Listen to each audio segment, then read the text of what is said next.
Ini Kalau ini Mbak, Kak, ada kewajiban nggak Mbak?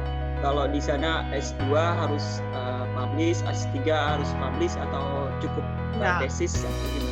S2 nggak wajib publish paper, tapi kalau S3 wajib 3. Wih, di 3. Dan standarnya jurnalnya nggak jurnalnya cecek. Jadi standarnya itu ya yang Q1, Q2 gitu. Enggak, kalau di Jepang pakai impact factor sih. Jadi di atas berapa gitu impact faktornya. Kalau yang ya rata-rata mereka nggak mau pakai yang jurnal yang ini. Pokoknya jurnalnya tinggi. Berat ya S3. Ya Q1 atau Q2, makanya ini udah mau gila ya.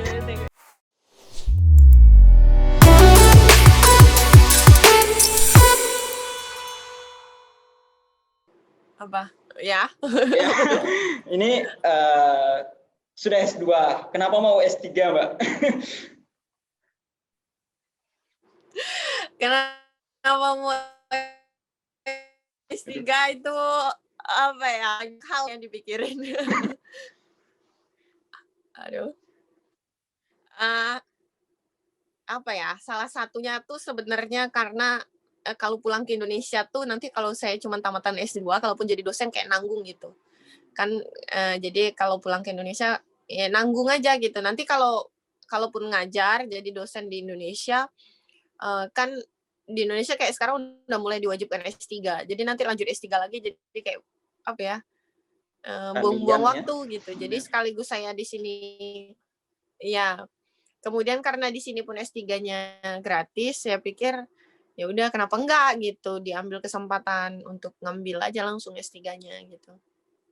Oke. Itu sih. Dan masih penasaran sih sama risetnya. Karena waktu S2 saya tuh masih nggak berhasil untuk publikasi paper.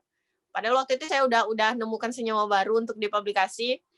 Cuman karena waktunya mepet, jadi saya belum bisa untuk publikasi dan ada kendala juga sama yang penelitian saya itu. Jadi saya masih, aku mau nerusin nih kayak penelitian ini masih penasaran gitu. Makanya akhirnya ya udah dilanjutin ke S3. Tapi sampai sekarang belum kelar publikasi. Insya Allah. Sekarang sudah semester berapa, Mbak? Udah masuk semester berapa, Mbak? Ini masuk semester 2 sih. Udah. Untuk yang S3 aja ya? Semester 2. Nanti Maret April baru masuk semester 3 ya.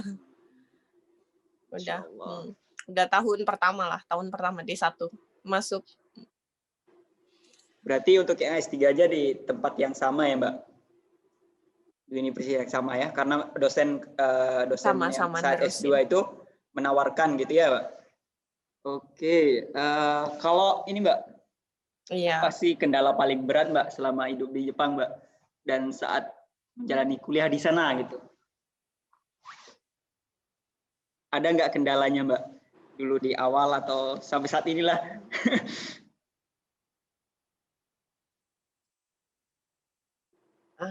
Kendala paling berat itu palingan rindu sih sama orang tua, itu sih yang paling berat, palingan kayak harus struggle sendirian gitu, tinggal sendirian gitu-gitu. Itu sih palingan ya, maksudnya jauh dari keluarga lah. Jadi kalau ada masalah atau apa gitu susah, nggak ada ini lagi apa ya gitu. Dan waktu awal saya pindah ke kampus ini pun orang Indonesianya nggak banyak. Jadi di kampus saya itu waktu itu cuma 3. 2 orang laki-laki sama saya sendiri. Jadi saya nggak punya kawan. Iya, berat itu Mbak. Jadi semuanya cuman orang Jepang sama ya orang Jepang sama orang asing. Jadi ya mau nggak mau waktu itu kayak setahun pertama saya hampir tiap hari ngomong bahasa Jepang sama bahasa Inggris. Jadi no bahasa Indonesia karena emang nggak ada teman orang Indonesia. Itu sih yang paling berat itu. Bener juga ya kalau sendiri. Saya ngerasa di sini juga kalau di Thailand di saya ini ya lumayan ramai ya, sekitar berapa 30-an, tapi saya merasa juga sepi apalagi sendiri. Iya, apalagi orang Indonesia cuma 3 orang waktu itu. Kalau ini Mbak, Kak, ada kewajiban nggak Mbak kalau di sana S2 harus publish, S3 harus publish atau cukup tesis atau gimana? S2 nggak perlu, nggak wajib publish paper, tapi kalau S3 wajib 3. Wih, di 3. Dan standarnya jurnalnya nggak jurnalnya cek. Jadi standarnya itu ya yang Q1, Q2 gitu. Enggak, kalau di Jepang pakai impact factor sih. Jadi di atas berapa gitu impact faktornya. Kalau yang ya rata-rata mereka nggak mau pakai yang jurnal yang ini. Pokoknya jurnalnya tinggi. Kok berat ya S3?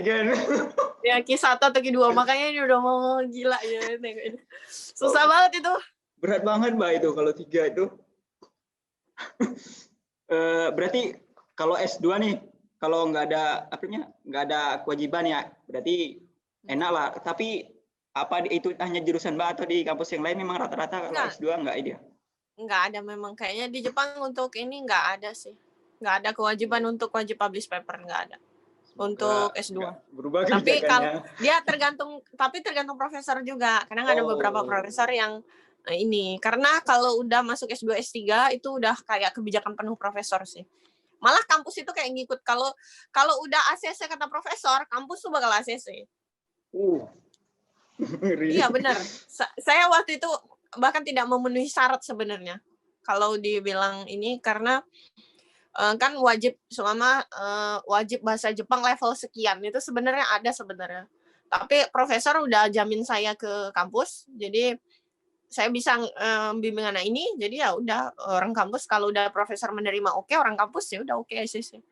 Jadi nggak ada saya bahkan nggak ada memberikan dokumen TOEIC, nggak ada. Saya bahkan tidak memberikan dokumen sertifikat bahasa Jepang.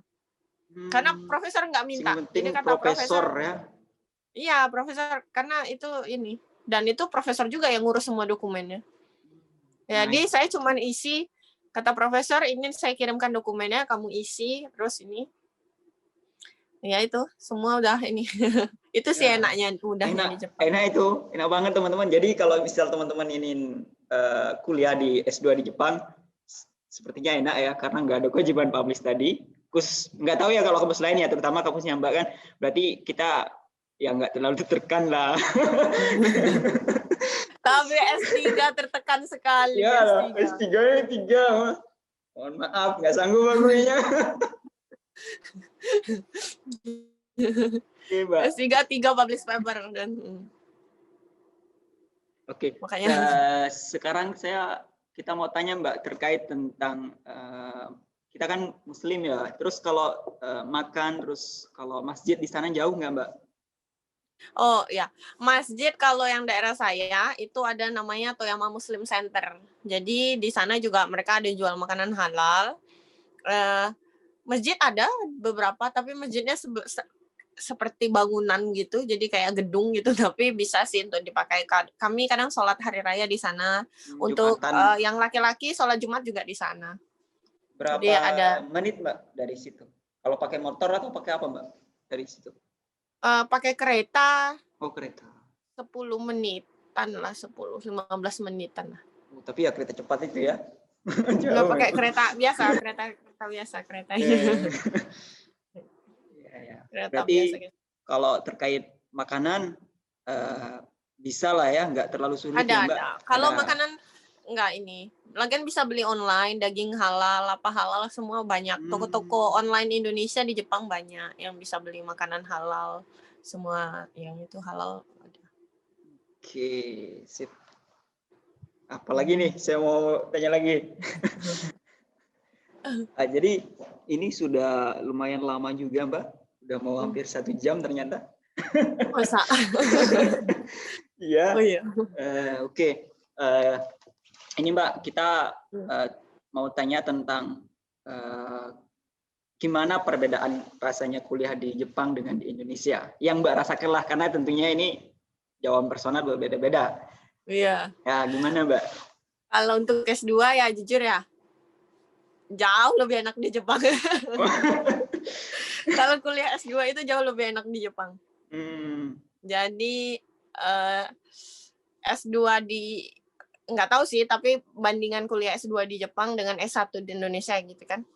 Kalau di Indonesia tuh kayak tiap minggu laporan, tugas banyak gitu. Kalau di Jepang nggak ada, jadi duduk, diam, dengar gitu. Nanti udah akhir semester biasanya profesor itu ngasih tugas kayak nge-review jurnal atau presentasi. Itu aja. Jadi tiap akhir semester review jurnal, presentasi, kemudian kelar, udah.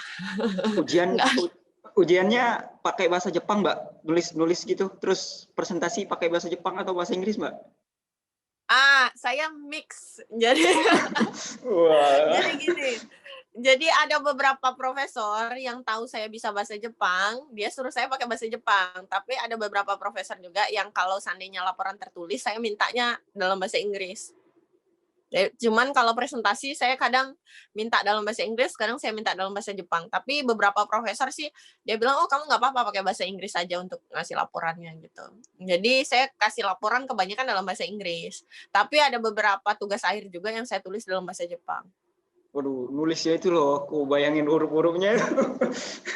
Nulis kanji aja, ada beberapa. Tapi nggak semua sih, maksudnya ya gitu. Tapi kalau untuk S3 itu bahasa Inggris aja oke. Nggak ada kewajiban untuk wajib bisa bahasa Jepang kalau untuk S3. Tapi untuk S2 wajib, karena kan ada kuliahnya ya, ada kuliah, kadang profesornya kan beda-beda gitu. Jadi diwajibkan bisa bahasa Jepang. Kalau nggak nanti nggak paham apa yang dijelasin sama profesor di depan. Berarti kalau S2-nya tadi Mbak, Pak by riset atau kuliahnya banyak full gitu? Atau by riset, Mbak? Kalau di sini kami, kalau yang di Thailand itu, kalau saya itu by riset. Jadi kuliahnya itu cuma sedikit sekali, banyak kan di lab. Kalau Mbak sendiri saat S2 sama S3 by riset atau full kelas, Mbak?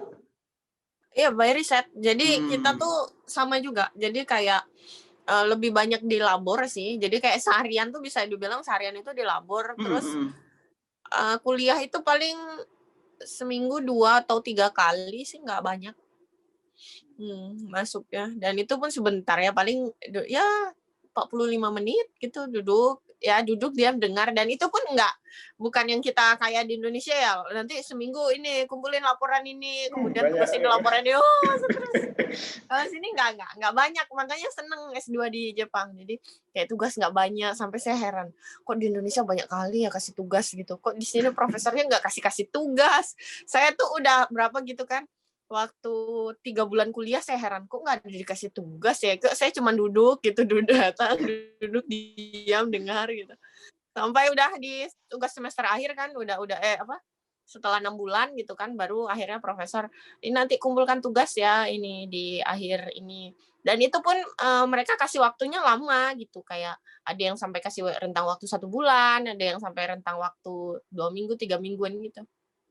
Jadi nggak didesak-desak juga, maksudnya kadang yang dikerjakan itu juga nggak banyak, kayak review paper itu sebenarnya kan nggak sampai seminggu kita bisa selesaikan kan. Review paper itu nggak terlalu, maksudnya kita bikin ngerangkum paper itu juga nggak lama kali gitu.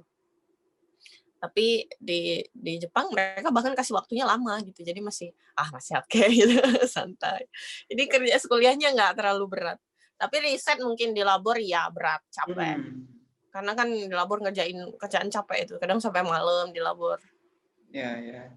Kan harus, kalau saya tuh kadang nginep. Oke. Nggak terasa ini sudah 1 jam dan ini Mbak pesan-pesan sebelum pesan-pesan harapan Mbak ke depan apa, dan kemudian kasih pesan-pesan buat teman-teman yang saat ini pengen sekali kuliah namun gagal terus, daftar beasiswa gagal, daftar lagi gagal, dan gagal terus gitu. Mungkin Mbak bisa kasih motivasi ke teman-teman ya. Emang kayak gitu sih, nggak usah takut gagal gitu, karena emang saya juga kayak gitu di Jepang. Maksudnya saya untuk bisa dapat mendaftar untuk bisa jumpa profesor itu gagal saya tuh udah banyak gitu. Jadi maksudnya puluhan profesor yang saya kirimi email, bahkan banyak dari mereka nggak membalas, kadang tidak menggubris, karena untuk bisa dapat profesor itu juga susah. Itu hal yang paling sulit. Untuk bisa dapat profesor pembimbing di Jepang itu bisa dibilang itu hal yang paling sulit, dan itu yang paling susah. Dan sampai untuk bisa lulus S2 itu juga itulah yang paling sulitnya gitu. Kemudian daftar beasiswa juga itu susah, karena maksudnya gagal juga, saya juga gagal berkali-kali. Saya nggak ceritain kan berapa kalinya saya mendaftar beasiswa yang nggak lolosnya gitu.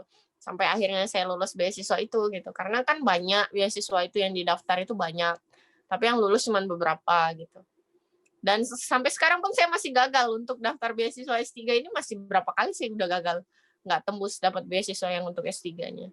Cuman alhamdulillah karena bisa part-time, jadi ya masih bisa makan lah, masih bisa makan, masih bisa hidup gitu. Jadi nggak usah takut, coba aja. Tapi ini fokus tujuan, ingat fokus tujuan. Jangan nanti sampai di Jepang jadi muter-muter kemana-mana. Kadang banyak godaan gitu. Yang kalau memang mau sekolah ya sekolah gitu. Kalau memang yang niatnya mau kerja ya dari awal cari kerja aja gitu.